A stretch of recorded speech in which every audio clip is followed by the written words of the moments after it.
नमस्कार दोस्तों, स्वागत है आपका मेरे YouTube चैनल जीएस प्लैनेट पर। जैसे कि आज संडे है, संडे को ज़्यादा खबरें इम्पोर्टेंट होती नहीं हैं, तो इसलिए मैं आज एक स्टैटिक क्वेश्चन लेकर आया हूं जो कि बहुत ज़्यादा इम्पोर्टेंट है, एग्ज़ाम में पूछी जाती हैं। और टॉपिक का नाम है रेमन मैग्सेसे अवार्ड। ठीक है, रेमन मैग्सेसे अवार्ड की घोषणा प्रत्येक वर्ष 31 अगस्त को की जाती है। इसमें दुनिया के बहुत बड़े बड़े जो दुनिया के किसी क्षेत्र में उत्कृष्ट सेवा किए होते हैं, उनकी इस सेवा को रिकॉग्नाइज़ करते हुए अवार्ड दिया जाता है। तो प्रत्येक वर्ष दिया जाता है और जिस भी पर्सनालिटी को दिया जाता है वो एग्ज़ाम में पूछा जाता है। ये है आप सिक्का देख रहे हो, ये हर एक अवार्डी को दिया जाता है, पुरस्कार विजेता को दिया जाता है। उसी के बारे में हमें कंप्लीट देखना है। ठीक है, तो इस साल का जो पुरस्कार मिला उसको भी देखेंगे और थोड़ी सी हिस्ट्री भी इसकी देखेंगे। तो इसका स्टैटिक पोर्शन भी और करंट का पोर्शन दोनों का कवर हो जाएगा, जो डिफरेंट डिफरेंट एग्जाम में आता है। सबसे पहले मैग्सेसे अवार्ड क्या है इसको समझते हैं।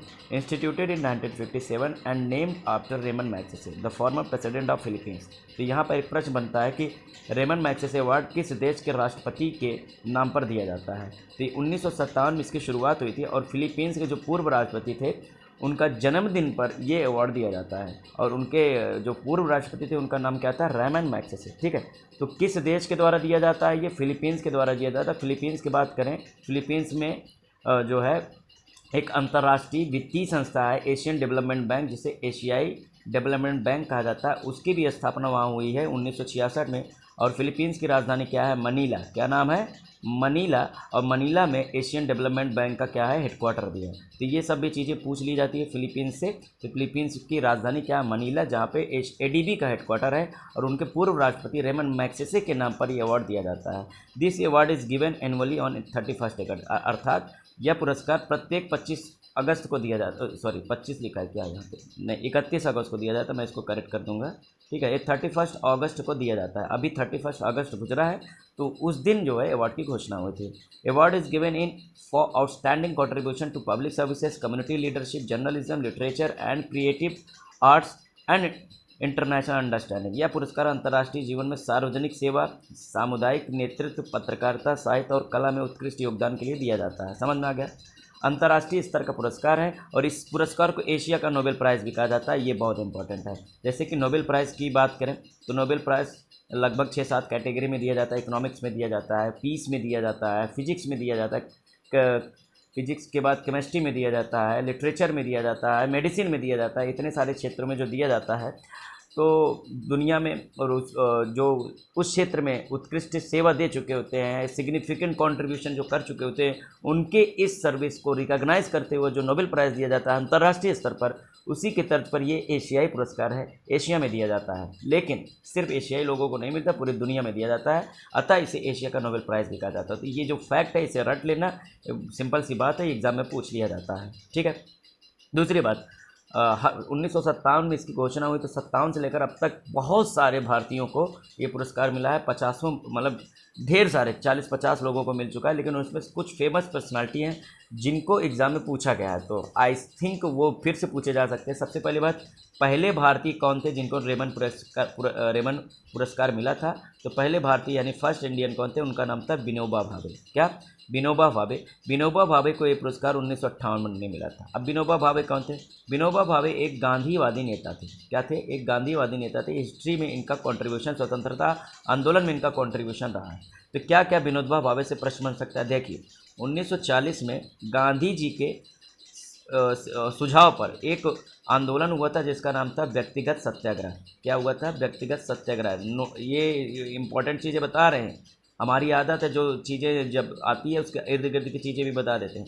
व्यक्तिगत सत्याग्रह, जिसे इंग्लिश में बोलते हैं इंडिविजुअल सत्याग्रह। ठीक है, तो सबसे पहली बात तो यही पूछ लिया जाता है कि इंडिविजुअल सत्याग्रह कब हुआ था, तो ये 1940 में हुआ था। दूसरी बात, इसे व्यक्तिगत सत्याग्रह क्यों कहा, क्योंकि गांधी जी उस समय जो है इसका नेतृत्व नहीं किया था। गांधी जी ने कहा था कांग्रेसियों कि आप जो है आंदोलन करिए, मैं इसमें साथ दूंगा। ठीक है, तो गांधी जी के सुझाव और मार्गदर्शन पे आंदोलन हुआ था। ठीक, और व्यक्तिगत इसलिए क्योंकि गांधी जी नहीं पार्टिसिपेट कर रहे थे, सारे कांग्रेसी नेता इसमें पार्टिसिपेट करेंगे या भारतीय पार्टिसिपेट करेंगे। क्लियर है, इसीलिए इसको इंडिविजुअल कहा गया। और इसके जो पहले सत्याग्रही बने थे वो कौन बने थे, विनोबा भावे। ठीक है। एग्जाम में प्रश्न बनता है 1940 में हुए व्यक्तिगत सत्याग्रह के पहले सत्याग्रही कह रहे हैं, who was the first Satyagrahi in individual Satyagraha happened in 1940। तो ये कौन होगा? विनोबा भावे। विनोबा भावे से एक प्रश्न बन गया सत्याग्रह से। दूसरा प्रश्न बनता है कि एक आंदोलन चला था जिसे भूदान आंदोलन कहा जाता है। क्या कहा जाता है? भूदान आंदोलन। समझ में आया? ये कहाँ चला था? ये आंध्र प्रदेश में चला था विनोबा भावे जी के नेतृत्व में। भूदान आंदोलन में क्या था? 1950 के बाद, यानी कि ये आज़ादी के बाद हुआ था। जितने ज़मींदार लोग हैं या जिनके पास बहुत सारी ज़मीनें हैं, वो क्या करें? ऐसी ज़मीनें क्या करें? वो सरकार को सौंपे। सरकार के माध्यम से भूमिहीनों को बांट दिया जाएगा, क्योंकि लैंड रिफॉर्म से सरकार लेकर आई थी, उसी के तत्वाधान में ये किया जा रहा था। तो भूदान आंदोलन का इन्होंने ज़बरदस्त तरीके से नेतृत्व किया था। इसी को सराहते हुए, इसी के काम को सराहते हुए जो है रेमन मैग्सेसे कमेटी के द्वारा इनको ये अवार्ड दिया गया। क्लियर है? पब्लिक सर्विस में भूदान आंदोलन, इंडिविजुअल सत्याग्रह, ये याद रखिएगा। दूसरा नाम आपको पता ही होगा, मदर टेरेसा। मदर टेरेसा जी क्या थी? ये एक नन थी भारत में, और ये इन्होंने अपना पूरा जीवन मानव सेवा को समर्पित कर दिया था। बंगाल में ये बंगाल से आती हैं, ठीक है। मानव सेवा को समर्पित कर दिया था। नन जो क्रिश्चियन होते हैं, क्रिश्चियन में अपनी सर्विसेज, जैसे मंदिर में कोई देवदासी होती हैं जो देवी देवताओं की पूजा करते हैं या उनको से अपना तन मन धन सौंप चुकी होती हैं, उसी तरह से होता है नन क्रिश्चियन में, ठीक है। तो मदर टेरेसा ने मानव सेवा में उत्कृष्ट कार्य किया था, तो इनको भारत रत्न भी मिला है। मदर टेरेसा को भारत रत्न मिला और इनको नोबेल प्राइज़ भी मिला है। किसको? मदर टेरेसा को। तो आपको कमेंट करके बताना है कि मदर टेरेसा को नोबेल प्राइज़ कब मिला है और भारत रत्न कब मिला है। समझ में आया? भारत रत्न कब मिला, नोबेल प्राइज़ कब मिला है, जो है ये बताना है, ठीक है। इसके अलावा इनको मैग्सेसे अवार्ड भी मिला है 1962 में। इसके अतिरिक्त अगला नाम तो जो है आप जानते ही हो। अच्छा, कमेंट जरूर करिएगा, नहीं अगर कमेंट नहीं करोगे तो भूल जाओगे। भाई मदर टेरेसा बहाने आप देखोगे कि इनको नोबेल प्राइज़ मिला था तो कब मिला था, इसी बहाने देखोगे कि इनको भारत रत्न मिला था तो कब मिला था, तो आपका तैयार हो जाएगा वो क्वेश्चन भी। किरण बेदी जी, ये भारत की पहली महिला IPS हैं, फर्स्ट IPS। कौन? Women IPS।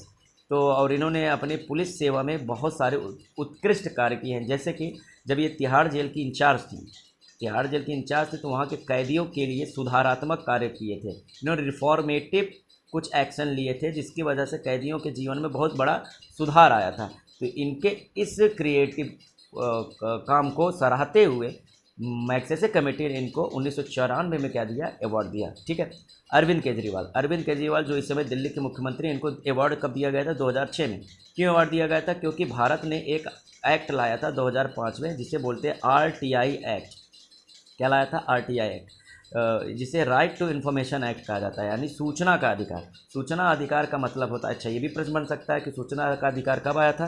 तो सूचना का अधिकार आया था बच्चा 2005 में। कौन लेकर आई थी? कांग्रेस गवर्नमेंट लेकर आई थी, मनमोहन सिंह जी के नेतृत्व में।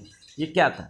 ये है कि जितने भी पब्लिक इंस्टीट्यूशन हैं, पब्लिक इंस्टीट्यूशन का मतलब होता है जितने भी सरकारी संस्थाएं हैं, कुछ संवेदनशील सरकारी संस्थाओं को छोड़कर बाकी सबको पब्लिक लाइफ में जो भी वो सेवाएं दे रहे हैं, जब भी पब्लिक उनसे प्रश्न पूछेगी तो उनको जवाब देना पड़ेगा, क्योंकि पब्लिक को अब सूचना का अधिकार है। जैसे कि मान लीजिए RTO डिपार्टमेंट है, ठीक है। RTO मतलब जो ड्राइविंग लाइसेंस बनाती हैं, आपको इसकी फंक्शनिंग को लेकर कुछ सवाल पूछना है तो आप पूछ सकते हैं, तो इनको जवाब देना होता है, ठीक है। और ये इसके लिए जो एक्ट पारित किया गया है उसमें ये निर्धारित किया गया है कि कौन सी सूचना का जवाब आपको कितने दिन के भीतर देना है। अगर आप सूचना कोई भी संस्था, कोई भी सरकारी आयोग संस्था, ये अगर आपके मांगे गए सवाल का जवाब नहीं देती है, तो आप सूचना आयुक्त जो इन्फॉर्मेशन कमिश्नर होते हैं देश में और राज्य में, उनसे आप क्या कर सकते हैं? कंप्लेन कर सकते हैं। वो इसको मैटर को देखेंगे और सूचनाएं निकलवाएंगे।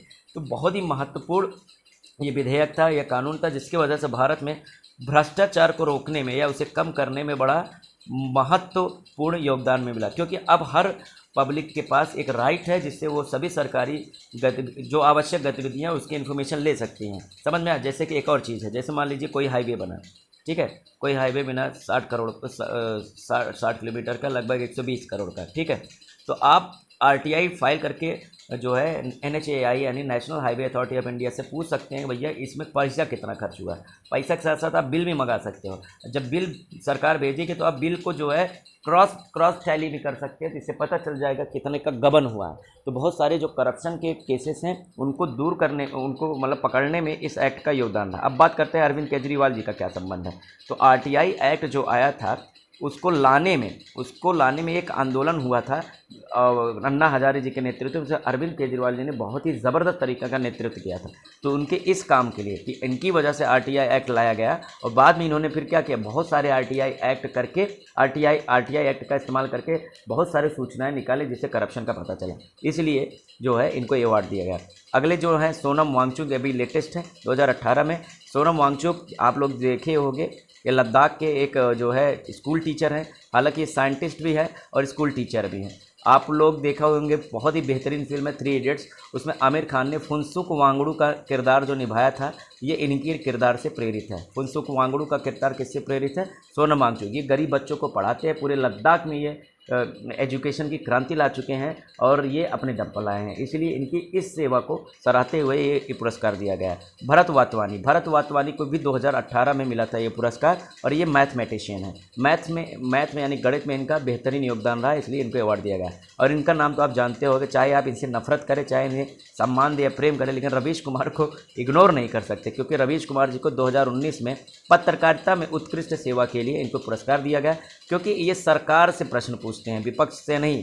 जो आदर्श पत्रकारिता क्या होती है कि सत्ता से प्रश्न पूछिए, ये नहीं विपक्ष से पूछिए। हाँ, ज़रूरत पड़ने पर विपक्ष से भी प्रश्न पूछिए, क्योंकि इस जो हमारा लोकतंत्र है, लोकतंत्र में सरकार भी है, विपक्ष भी है। विपक्ष का काम क्या है? सरकार के कामों की निगरानी करना और समय समय पर जनता को उसकी सूचना देना कि यहाँ सही हो रहा है या गलत हो रहा है। दूसरी तरफ सरकार का काम है जनता के हित में कदम उठाना। अगर जनता के हित में कदम नहीं उठाती है तो मीडिया का काम क्या है कि क्या सरकार अपना काम अपने दायित्व का निर्वहन ठीक से कर रही है, क्या विपक्ष अपने दायित्व का निर्वहन ठीक से कर रहे हैं। दोनों के काम को उजागर करना मीडिया का काम है। और इन्होंने सत्ता का जो भी पाप रहा होगा इस बीच, इन्होंने मुखर होकर उसकी बातें उठाई, शिक्षा पर बात उठाई, स्वास्थ्य सुविधा पर बात उठाई।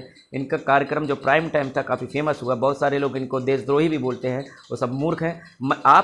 मैं इनका समर्थन नहीं कर रहा। कुछ कार्यक्रम इनके ऐसे थे जो मुझे लगते हैं कि शायद नहीं होने चाहिए, लेकिन फिर भी सत्ता से प्रश्न पूछने का जो दम होना चाहिए हर पत्रकार में होना चाहिए। इसके लिए रवीश कुमार को सलाम है, ये सरकार से प्रश्न पूछते हैं। अब यहाँ पर एक और प्रश्न हो सकता है, क्या कांग्रेस के सरकार में भी ये प्रश्न पूछते थे? इसको लेकर विवाद हो सकता है। अब ये राजनीतिक विषय है, इस पर हमें जानने की कोई ज़रूरत नहीं। हम लोग क्या हैं? हम लोग भाई एस्पिरेंट लोग हैं, पढ़ने लिखने वाले लोग हैं। हमें सिर्फ इतना मतलब है कि रवीश कुमार से प्रश्न क्या बनेगा, बस इतना।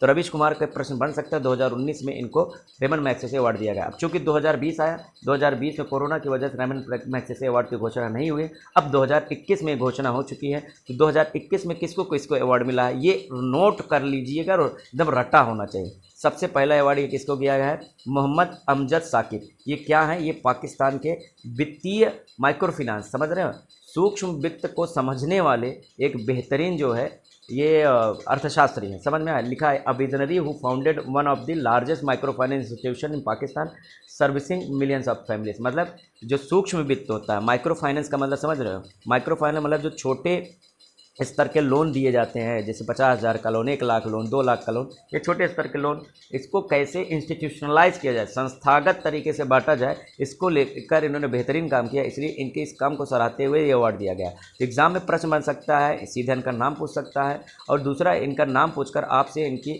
जो है इनका बैकग्राउंड पूछ सकते हैं कि कौन से देश से आते हैं। तो ये पाकिस्तान से आते हैं। दूसरे हैं फिरदौसी कादिर, ये बांग्लादेशी साइंटिस्ट हैं जिन्होंने क्या किया है, वैक्सीन के निर्माण में काफ़ी मदद किया है, वैक्सीन निर्माण में योगदान किया। और आपको पता है इस समय कोविड-19 का संकट है और वैक्सीन का कितना ज़रूरी जो है, वैक्सीन कितनी ज़रूरी हो जाती है, तो ये समझते हुए फिरदौसी कादरी को अवार्ड दिया गया। ये बांग्लादेशी हैं, ठीक है, और ये पाकिस्तानी हैं। अगला स्टीवन म्यूनसी, ये ह्यूमैनिटेरियन है, मानवतावादी है, who has been helping the displaced refugees of south east Asia rebuild their life. Steven Munshi का साउथ ईस्ट एशिया मतलब दक्षिण पूर्वी जो एशिया है, यानी एशियान देश, यानी कि मलेशिया हो गया, थाईलैंड, कंबोडिया, लाओस, ये सब जो देश हैं, इंडोनेशिया वगैरह, इसमें जो रिफ्यूजेज हैं, जो डिस्प्लेस हो चुके हैं अपने ओरिजिन से, यानी अपने मूल स्थान से जो भटक चुके हैं या प्रवास के लिए इधर उधर भटक रहे हैं, उनके लिए इन्होंने बहुत काम किया। तो स्टीवन मुंशी भी याद रखना चाहिए। वॉच डॉग, ये क्या है? A production house that इंजीनियसली combines documentary filmmaking and alternative platform to highlight underrated issues in India। Indonesia में ये एक तरह का मीडिया हाउस है जो क्या होता है, जो फिल्म बनाता है, डॉक्यूमेंट्री फिल्म बनाता है और वहाँ के जो भी गलत चीज़ें हो रही है उसको उजागर करता है। एक तरह से क्या करता है, आंखें खोलने का कार्य करता है ये। रॉबर्टो बैलन, ये फिशरमैन है, एक मछली मैन है, मत्स्य का काम करते हैं, ये फिलीपींस के हैं। इन्होंने मत्स्य पालन में बेहतरीन काम किया है, चलिए इनको अवार्ड दिया। तो 5 लोगों को अवार्ड दिया गया। रॉबर्टो बैलन ये जो है इनको अवार्ड दिया गया है, फिशरमैन है। वॉच डॉग ये संस्था है, इसको अवार्ड दिया गया है। स्टीवन मिन्सी, अच्छा ये वॉच डॉग कहाँ का है? ये यहाँ पर भी लिखा है ये इंडोनेशिया का है, ठीक है। वॉच डॉग इंडोनेशिया का है और रॉबर्टो बैलन ये कहाँ का है? फिलीपींस, सॉरी गड़बड़ हो गया ना। वॉच डॉग इंडोनेशिया का और साउथ जो है फिलीपींस के कौन है? रॉबर्टो बैलन, ये फिशरमैन है। स्टीवन मुंशी ये मानवतावादी हैं, ठीक है। और फिरदौसी कादरी ये बांग्लादेशी है। मोहम्मद अमजद साकिब ये पाकिस्तानी है, ठीक है। तो इनको अवार्ड मिला है। इनका फ़ोटो आप देख लीजिए। यहाँ पर आपको वॉच डॉग का फ़ोटो नहीं मिला होगा क्योंकि वो मीडिया हाउस है, ठीक है। मीडिया हाउस कहाँ का है? फिलीपींस का है, तो इसलिए उसको नहीं रखा हुआ है। देखिए फिरदौसी कादरी ये बांग्लादेश, रॉबर्टो बैलन ये फिलीपींस के फिशरमैन है, ठीक है। मोहम्मद अमजद साकिब है पाकिस्तान के। स्टीवन मुंशी साउथ ईस्ट यानी पूरे दक्षिण पूर्व एशिया में इन्होंने जो योगदान दिया, किसी देश के नहीं है, ये पूरे साउथ ईस्ट एशिया के में इनके योगदान के लिए दिया गया है अवार्ड। बाकी वॉचडॉग आपको पता ही है कहाँ का है? फिलीपींस का है। तो ये 5 लोगों को अवार्ड दिया, 4 व्यक्ति हैं और 1 संस्था है। तो आई थिंक समझ में आया होगा। इतना अगर आप पढ़ लेते हैं, मैग्सेसे अवार्ड 1 साल के लिए पूछे जाएंगे, हर एक सवाल हर एक एग्ज़ाम में उसको आपका कवर हो जाएगा। तो मित्रों जैसे जैसे इस तरह से चीज़ें आती रहती, जैसे मैंने ओलंपिक कवर किया था, अभी पैरालंपिक कंप्लीट हो जाएगा, अगले हफ्ते पैरालंपिक की वीडियो बना दूंगा। ऐसे ही जैसे जैसे इस तरह के जो एक टॉपिक में कवर होने वाले टॉपिक होते हैं मैं उनको कवर करता रहूँगा। और बाकी डेली करंट वीडियो के लिए मेरा जो है चैनल सब्सक्राइब करें, उनको शेयर करें, पसंद आ रहा तो लाइक कमेंट जो भी करना है करिए, और डाउट हो ज़रूर पूछिए। PDF इसका मैं दे दूंगा डिस्क्रिप्शन में लिंक, आप डाउनलोड कर लीजिएगा, खुशी से देख लीजिएगा, पढ़ लीजिएगा। तो आज के लिए इतना ही मित्रों, थैंक यू ऑल।